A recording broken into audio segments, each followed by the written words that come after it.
మొదటి వచనం చూసుకున్నాం. యెహోవాను స్తుతించుట మంచిది, మౌనతుడా నీ నామం కీర్తించుట మంచిది. కీర్తనకారుడు యెహోవాను స్తుతించుట మంచిది అంటున్నాడు. ఎందుకంటే ఆయన స్తుతులకు పాత్రుడు. మొదటిగా మనం ఎందుకు ఆయనను స్తుతించాలో చూసుకుందాం. మొదటిగా చూస్తే 3వ వచనంలో, ఉదయమున నీ కృపను, ప్రతి రాత్రి నీ విశ్వాసతను 10 తంతుల స్వరమండలతోనూ గంభీర ధనిగల సితారతోనూ ప్రచురించుట మంచిది. మొదటిగా చూసుకుంటే కృపతో దేవుడు మనం ప్రతిదినం కృపతో కాస్తున్నాడు. ఉదయమనే దేవుడు కృపతో కాస్తున్నాడు. మనం సజీవుల లెక్కలు ఉన్నామంటే కూడా దేవుడు కృపనే కదండి. మనని ఆరోగ్యంగా ఇచ్చాడు. ఇంకా ఎన్నో ఇప్పుడు వాళ్ళు బతుకున్నామంటారో దేవుడు కృపనే. కృప ద్వారానే మనల్ని దేవుడు రక్షిస్తూ వచ్చాడు. దాన్ని బట్టి మనము స్తుతించే వాళ్ళ ఉన్నాము. ఇంకా అదే వచనంలో చూస్తే, రాత్రి నీ విశ్వాసతను, దేవుడు ఫెయిత్ఫుల్నెస్ను మన పట్ల చూపిస్తూ వస్తున్నాడు. దాన్ని బట్టి మనం స్తుతించాలి. ఒకసారి ఇజ్రాయెల్ ప్రజల్ని గుర్తు చేసుకుంటే, దేవుడు వాళ్ళకి ప్రతిదినం కృపతో కాచాడు. ప్రతిదినం వాళ్ళు 40 సంవత్సరాలు ఐగుప్తు నుంచి బయలుదేరినప్పుడు వాళ్ళకి ప్రతిదినం మన్నాతో పోషిస్తూ వచ్చాడు. ఇంకా రాత్రిగా తన విశ్వాసతను చూపిస్తూ వచ్చాడు. పగలు మేఘస్తంభంగాను, రాత్రి అగ్నిస్తంభంగా ఉండి దేవుడు తన ఫెయిత్ఫుల్నెస్ని చూపిస్తూ వచ్చాడు. మొదటిగా తన కృపను బట్టి మనందరం కృపామయుడు కాబట్టి మనం దేవుని ఆరాధించే వాళ్ళగా ఉన్నాం. తర్వాత చూసుకుంటే 4 నుంచి 7 వచనాలు చదవాలి. ఎందుకనగా యెహోవా నీ కార్యము చేత నీవు నన్ను సంతోషపరచుచున్నావు, నీ చేతి పనులను బట్టి నేను ఉత్సాహించుచున్నాను. యెహోవా నీ కార్యములు ఎంత దొడ్డవి, నీ ఆలోచనలు అతి గంభీరములు. పశుప్రాయులు వాటిని గ్రహింపరు, అవివేకులు వివేచింపరు. నిత్య నాశనము నందుటకే గదా భక్తిహీనులు గడ్డివలే చిగుర్చుదురు, చెడు పనులు చేయు వారందరూ పుష్పించుదురు. థ్యాంక్ యూ అన్న.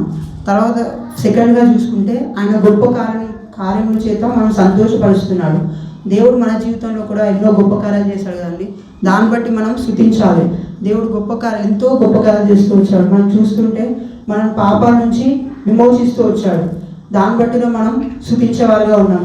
అదే ఇజ్రాయెల్ ప్రజల జీవితంలో చూసుకుంటే, వాళ్ళు ఎన్నో సంవత్సరాలు బానిసలుగా ఉన్నప్పుడు దేవుడు వాళ్ళని ఆ బానిసత్వం నుంచి విడిపించి వాళ్ళని సంతోషపరుస్తూ వచ్చాడు. మన దేవుడు సంతోషపరిచే దేవుడు కదండి. దాన్ని బట్టి మనము సెకండ్గా ఆయన గొప్ప కాలాన్ని బట్టి మనం స్తుతించాలి. థర్డ్గా చూసుకుంటే, 3వదిగా చూసుకుంటే 8వ వచనం, యెహోవా నీవే నిత్యము మహోన్నతుడుగా నుందువు.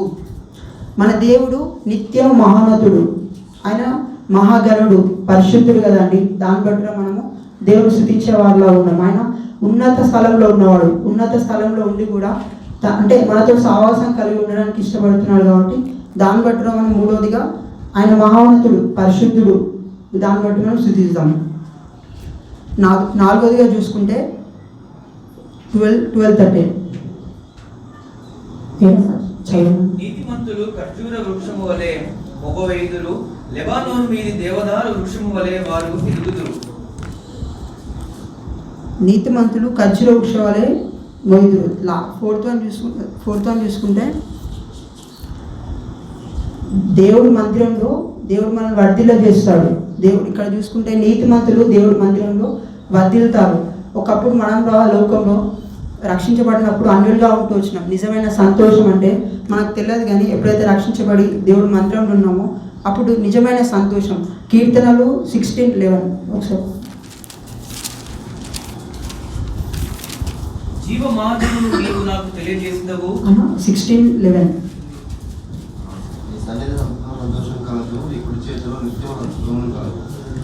తన సన్నిధిలో సంపూర్ణ సంతోషం కలదు కానీ దేవుడు తన నీతిమంతులుగా మనం చేసి తన సన్నిధిలో మన నుంచి ఎంతో సంతోషాన్ని ఇస్తుండు. ఇంకా దాన్ని బట్టిలో మనం దేవుడిని స్తుతించే వాళ్ళ ఉన్నాం.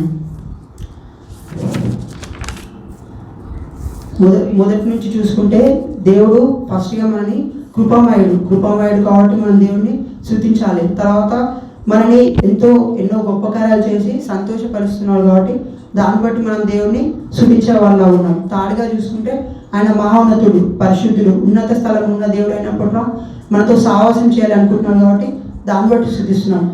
4వదిగా చూసుకుంటే మనందరిని రక్షించి వదిలేలే కానీ మనం ఒక మందిరంలో పెడుతూ వచ్చాడు.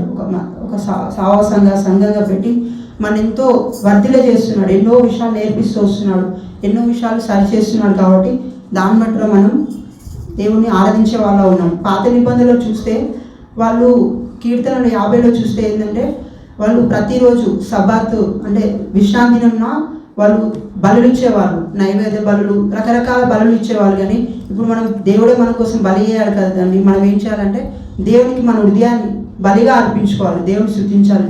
మనం ఏం చేయగలుగుతాం? ఓన్లీ స్తుతే కదా. దేవుని ఈ చిన్ని కీర్తన ద్వారా దేవుని స్తుతిస్తాం. ఆమేన్.